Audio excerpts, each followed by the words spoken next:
Hello audience, it is I, Ren, here yet again with a Genshin Impact video. We're still working through the 7.0 update quests, well, specifically the Archon quest. I'm trying to avoid side quests for now. Hopefully Paimon feels better after 2 days. Maybe she can finally adventure with me again. Alosha replied, he says that we won't be able to speak at the Veche, but he can arrange for us to attend as visitors. Time to get ready. Then head to the Snezhnograd Veche. That looks like a newspaper. You're back! Paimon's been working on the crossword puzzle in the newspaper. It's actually pretty fun. Oh, shoot! Paimon forgot the next word. Oh, she had it a moment ago. Think, Paimon, think. Hello again. Please rest assured, we'll keep a close watch on this place. Thank you, thank you. Take good care of my Paimon. Miss Vodianitsa, prima donna of the KawaiiKuwuma troupe. What a surprise meeting you here. Will you be sitting in on a session of the Veche? Sorry, I'm not taking interviews today. Oh good, you're here. The session's about to begin. Let's get inside. Please wait, Miss Vodianitsa. Could you introduce me to your new friend?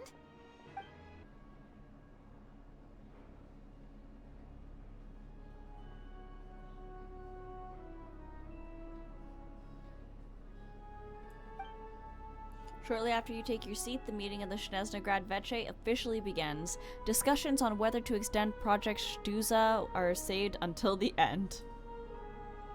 As the rooster Pulcinella shares various energy-related statistics, the dull and lifeless room suddenly becomes very animated.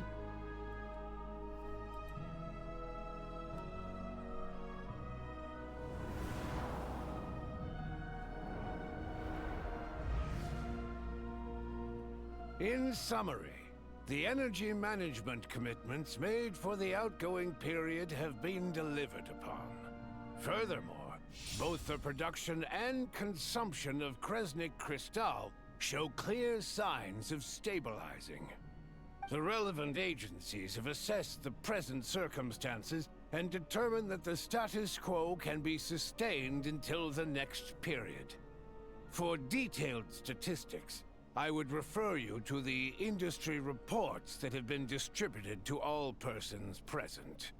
It should also be noted that while the recent blizzards have led to a significant increase in people's energy expenses, this is strictly a short-term phenomenon associated with a remotely located monster. Her Majesty the Tsaritsa is giving her full attention to this matter. We should have every confidence that it will be dealt with swiftly and conclusively. A financial report on disaster relief is also present in this report, courtesy of Pantalone. Ugh, why does it keep getting noisier in here? And also, why is Kyoya here? They cover the same old ground every single time. The rooster never seems to mind, but everyone else is getting tired of it. There's a general lack of trust. People aren't seeing any tangible benefits that affect them directly. Of course, none of that will be reflected in any of the reports on the table. Yeah, if it weren't for these hard copy documents, I could have at least made something up. I've been meaning to ask, why are you still here? And why are you acting so chummy? Oh, don't mind me. I'm just out here trying to hit my interview quotas. Bring out the kvass. Ever read it? Best-selling newspaper in town. If I remember correctly, you guys don't even have a sales permit. You have to sell from stalls on the street. Okay then, best-selling street stall newspaper in town. Still counts.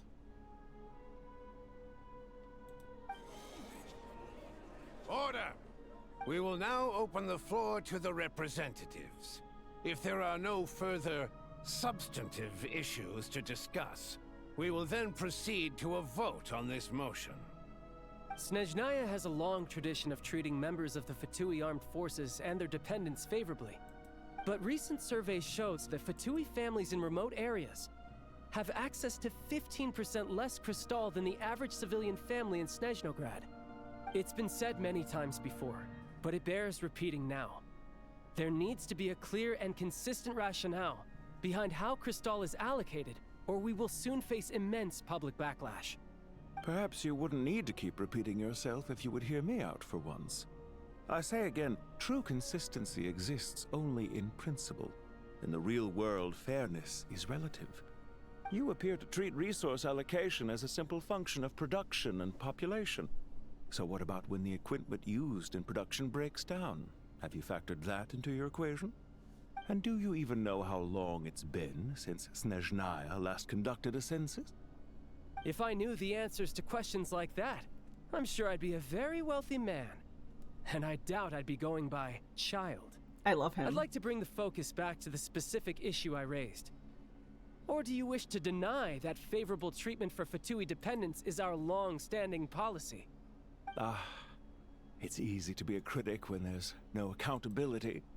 That seems to be a running theme in the anti-Project Stuja cohort. Defeat the ringleader and all other problems will magically resolve themselves. That's what they seem to think. But in case you aren't aware, not one jot in my report would change whether Project Stuja continues or not.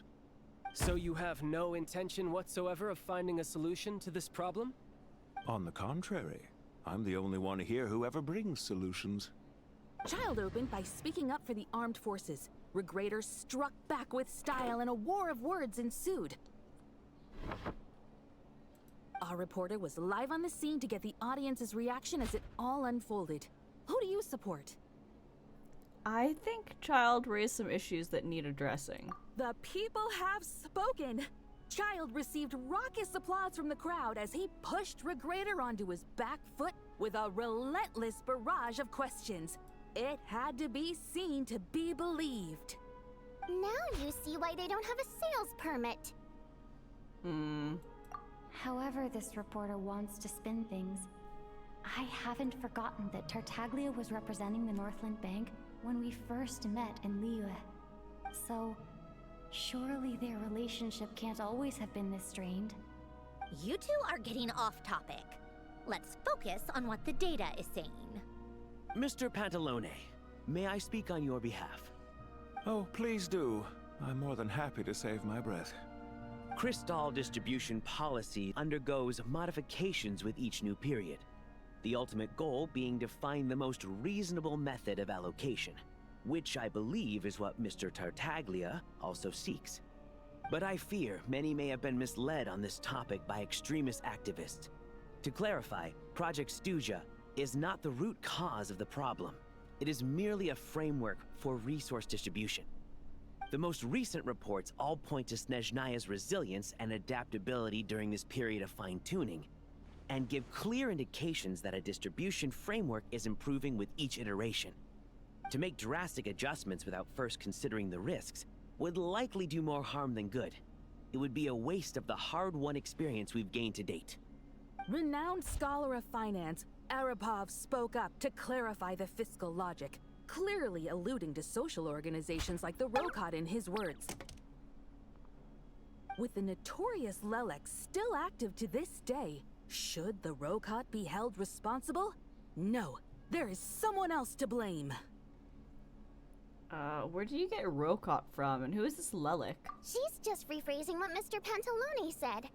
The Rokot are the critics he accuses of taking no responsibility for their actions. As for Lelek, you won't have heard of him yet. He's currently the most famous member of the Rokot. Well, more like infamous. Ending Project Stuja has become an obsession for him. Unlike the more decent ones among us, he believes that votes in the Veche are all that matter. So whether it's threats, coercion, or bribery, he'll use whatever means necessary to get people to change their vote. Wow, there's more to the Rokot than I thought. And since we're already on the subject, what do you think of Lelek's methods? Are you for or against? Hard to say. I suspect there's more to his story. Well, whatever the story is, his actions benefit us all. We stand with Lelek. At least someone here wants to take this discussion seriously. I've been considering that issue myself. What you really need is more precise regional data, right? I think it would be easiest to let the Fatui handle it, since they're already in charge of Crystal shipments anyway. We may as well get them to collect some data while they're at it. Whatever you need, you can ask the Fatui to look into it for you. In terms of supervision, I think the Druzhna would be a good fit. I had hoped to discuss this with Miss Vesna, but sadly, she's not present. I will be happy to take a note of your suggestions and present them to Commander Vesna for a decision upon her return. The Commander has always taken a keen interest in Project Stuzha. However, given the Druzhna's demanding workload, I'm afraid it may prove difficult for them to provide any practical support. Let us refrain from jumping to conclusions until a concrete and actionable plan is in place. My apologies, Lord Rooster. There are numerous issues to address here, including manpower, time sensitivity, and reporting lines. Nevertheless, I support drafting a proposal. Follow the usual procedure, and it can be raised as a new motion for all parties to evaluate at the appropriate time. In that case, I'd like to share one thought before the proposal is drafted. The issue of time sensitivity was raised just now, which I presume relates to the official reports. In fact, the Energy Commission already collects regular statistics on each urban center and its surrounding area. Would these be of any use? That's a good idea. I read every issue of Sviet Lolaidovka's report, and although my focus is mostly on the section about equipment operation, the energy consumption statistics also yield a lot of insights. Be that as it may, does no one see an issue with using local data to determine crystal quotas? In the long term, it seems like a very risky solution. Not if they are used purely for reference. So long as we have the report from the Northland Bank's headquarters to corroborate it, no one will be able to fool me. Very well then. It appears that this arrangement is acceptable to all parties. Yeah, sounds good to me. The members reached a provisional consensus on the issue of improving treatment for Fatui soldiers. You notice the reporter jot down a few words before suddenly crossing everything out and starting a fresh paragraph. Today, the prima donna of the Korailyevsky troupe attended a session of the Snezhnograd Veche in the company of a most charming young lady. The question on all our minds is, what is the true nature of their relationship? Write anything like that again, and I'm revoking your permission to interview the troupe. Got it? The remaining discussion covers everything from energy to healthcare, technology, and industry. All parties take the opportunity to express their stance on Project Stuzha. You ignore Mironova, she carries on writing her sensationalist report, but after a while you start to feel that reading the news from her might actually be more interesting than being here in person. Now then, if there are no further contributions from those present, we shall proceed to the final vote. Hey, check it out! Is that Chuganov? Chuganov? What made him vote against? Why now?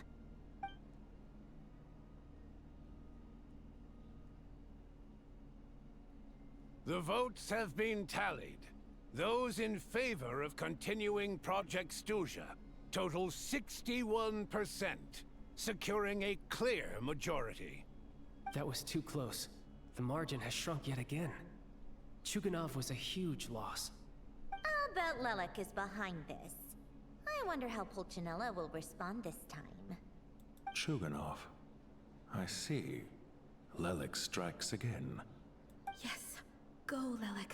Once Project Stuzha is defeated, our unwavering support at Bring Out the Kvass will finally pay off when we make our comeback. I can taste our victory already! In accordance with the result of this vote, Project Stuzha will remain in effect until the next Veche period.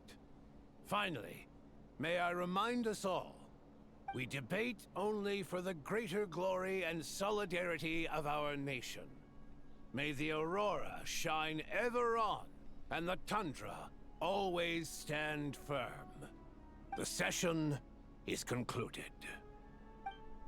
I have to say, I really wasn't expecting Chuganov to vote against Project Stuzha.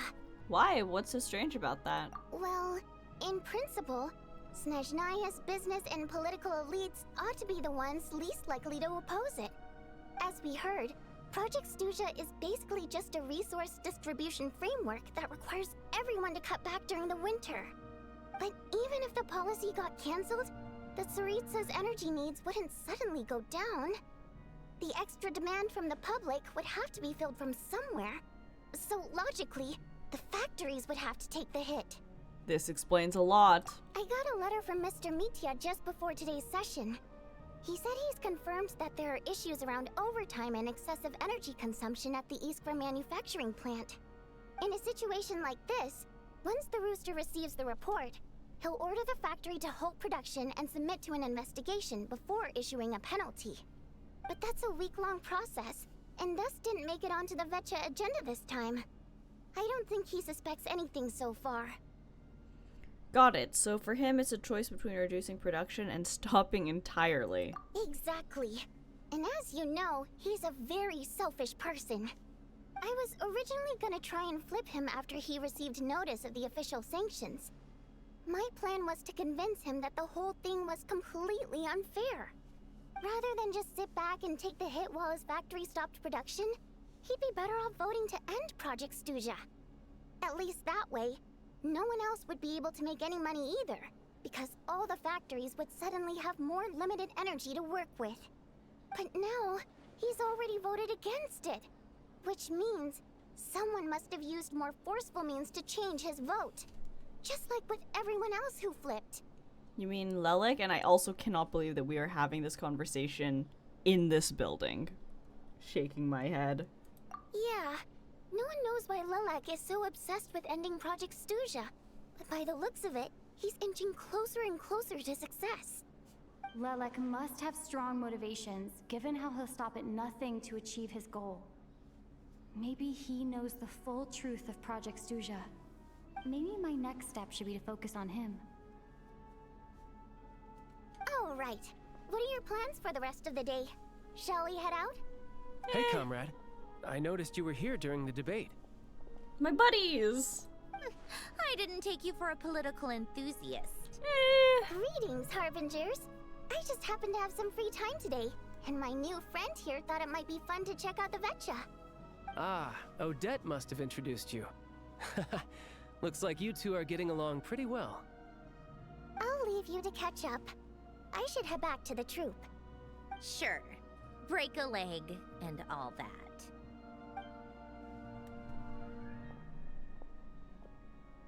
Thought it might be fun to check out the Veche, did you? Things are never that simple with you, Traveler. There's no way you're here for kicks and giggles. Tell me I'm wrong. I should use this from now on. Kicks and giggles? That's a good one. I learned an interesting tidbit today. Some guy called Lelik. Oh, yeah. To some, he's a captivating enigma. To others, he's the bane of their existence. No one ever thought that some anonymous nobody from the Rokot could cause such a stir. I want to find out his true identity. Is it okay if I start digging around? Huh? You want to look into Lelik? Then I'm sure his days of anonymity are numbered. What do you think, Sandrone? Fine by me, I guess. If the Traveler actually manages to expose Lelik, it'll be doing Pulcinella a favor. In return, it seems fair to let her in on what we've learned so far. My thoughts exactly. Sharing is caring, after all. Head back to Glupov and grab the files on Lelik. It's easier to just pull the records than go through the rigmarole of getting the Traveler a visitor's permit. As you command, child, sir. In that case, since we're going to be waiting anyway, I'll have someone brew a pot of black tea.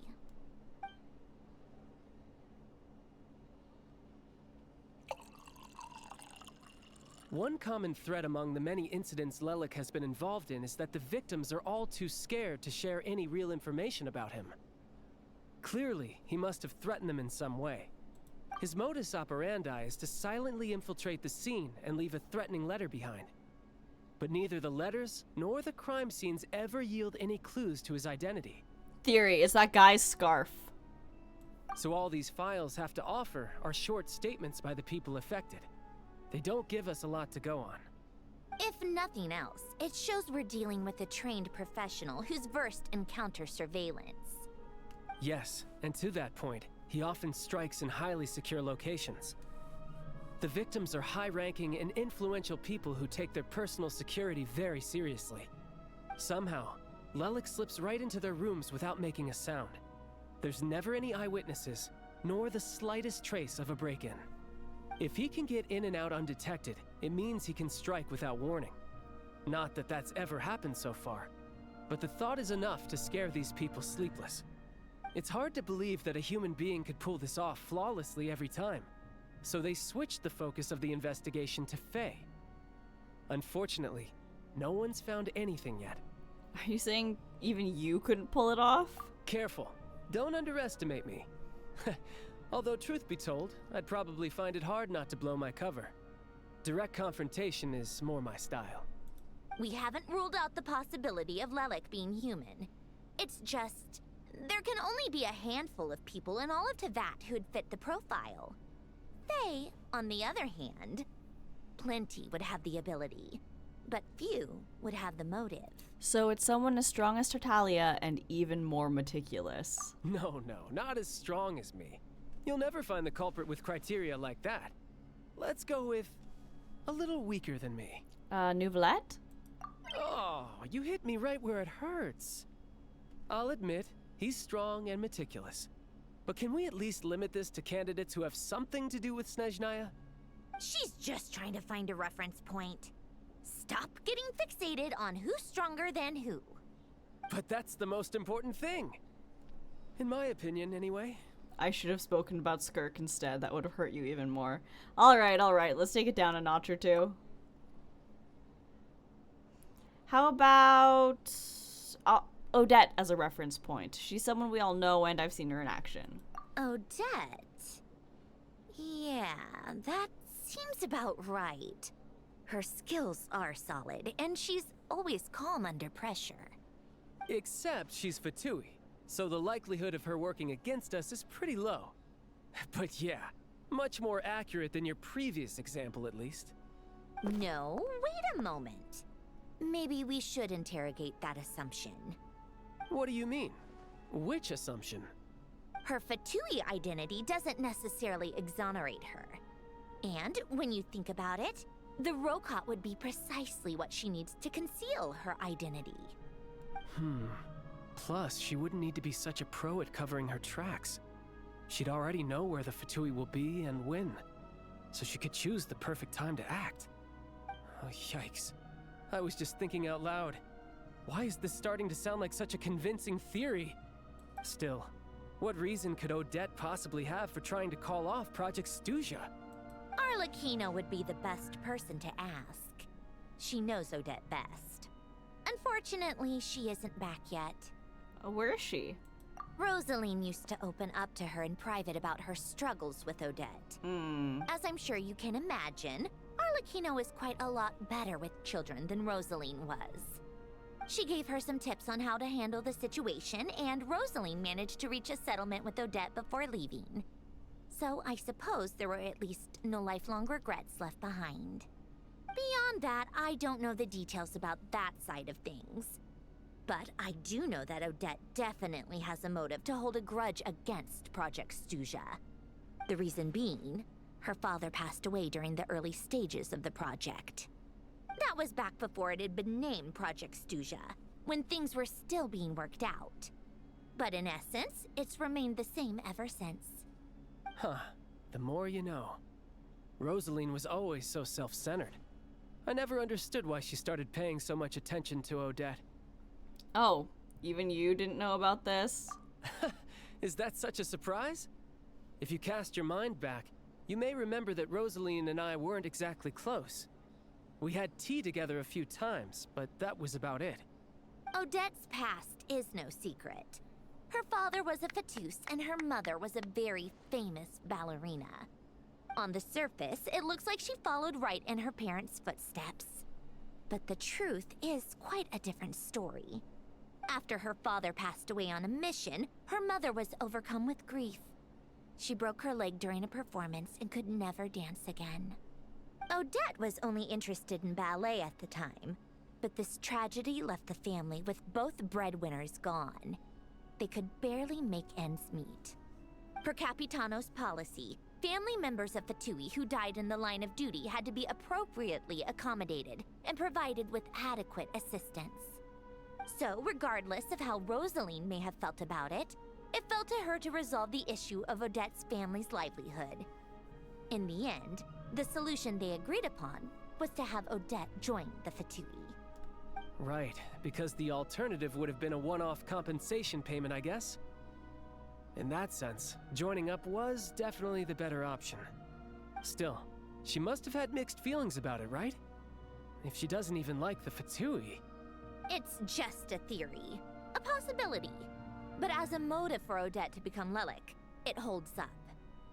That said, I have no idea where Odette's head is at right now, or what her conflict with Rosaline was about. Plenty of people were on bad terms with Rosaline.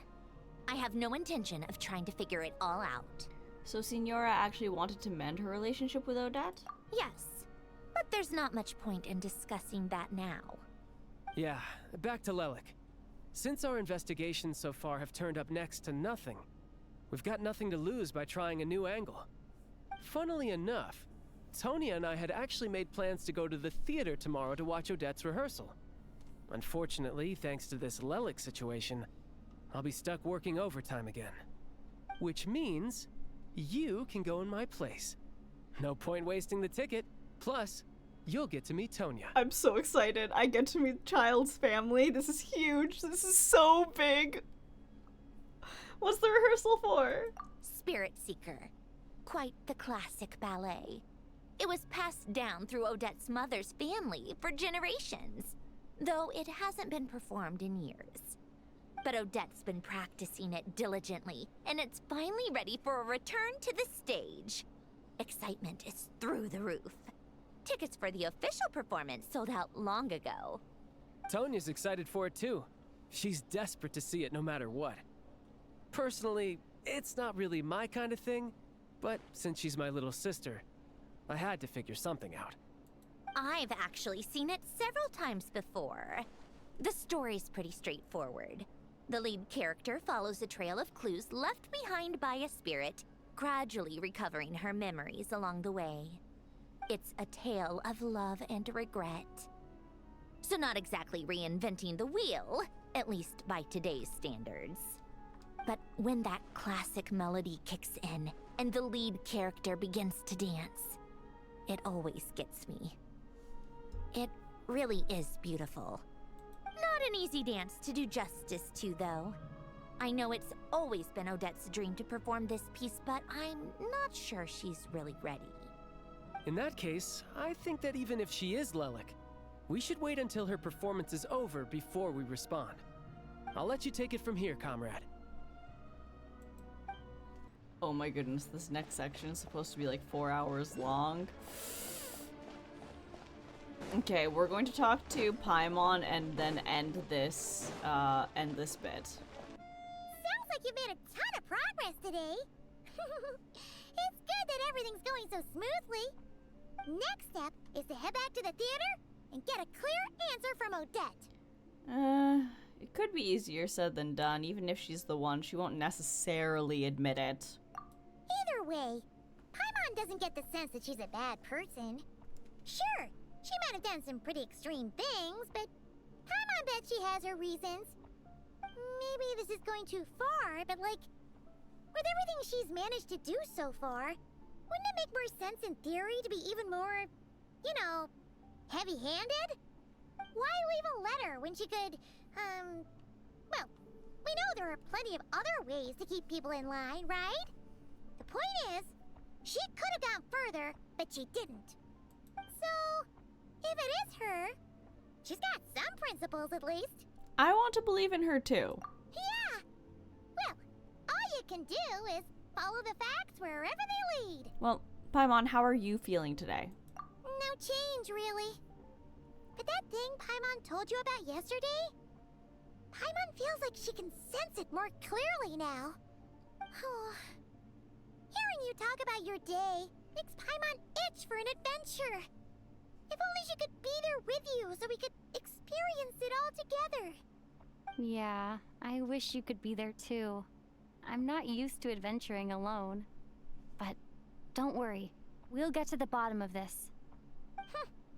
Guess it's just one of those things. Never mind.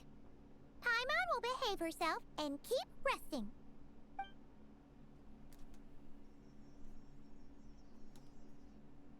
If Odette is Lelek, she may well have inside information on Project Stuja. Her father was involved with the project's early implementation and tragically died in the process. Now, she's dedicated herself to bringing it to an end. It's hard to imagine she could have gotten this far without knowing anything at all about the Tsaritsa's true intentions. When she spoke to us as a member of the Fatui, how much did she let on? And how much was she hiding? Only time will tell. Maybe tomorrow everything will be answered. Hey look! It's snowing! Could be a tough day ahead. Make sure you wrap up warm tomorrow.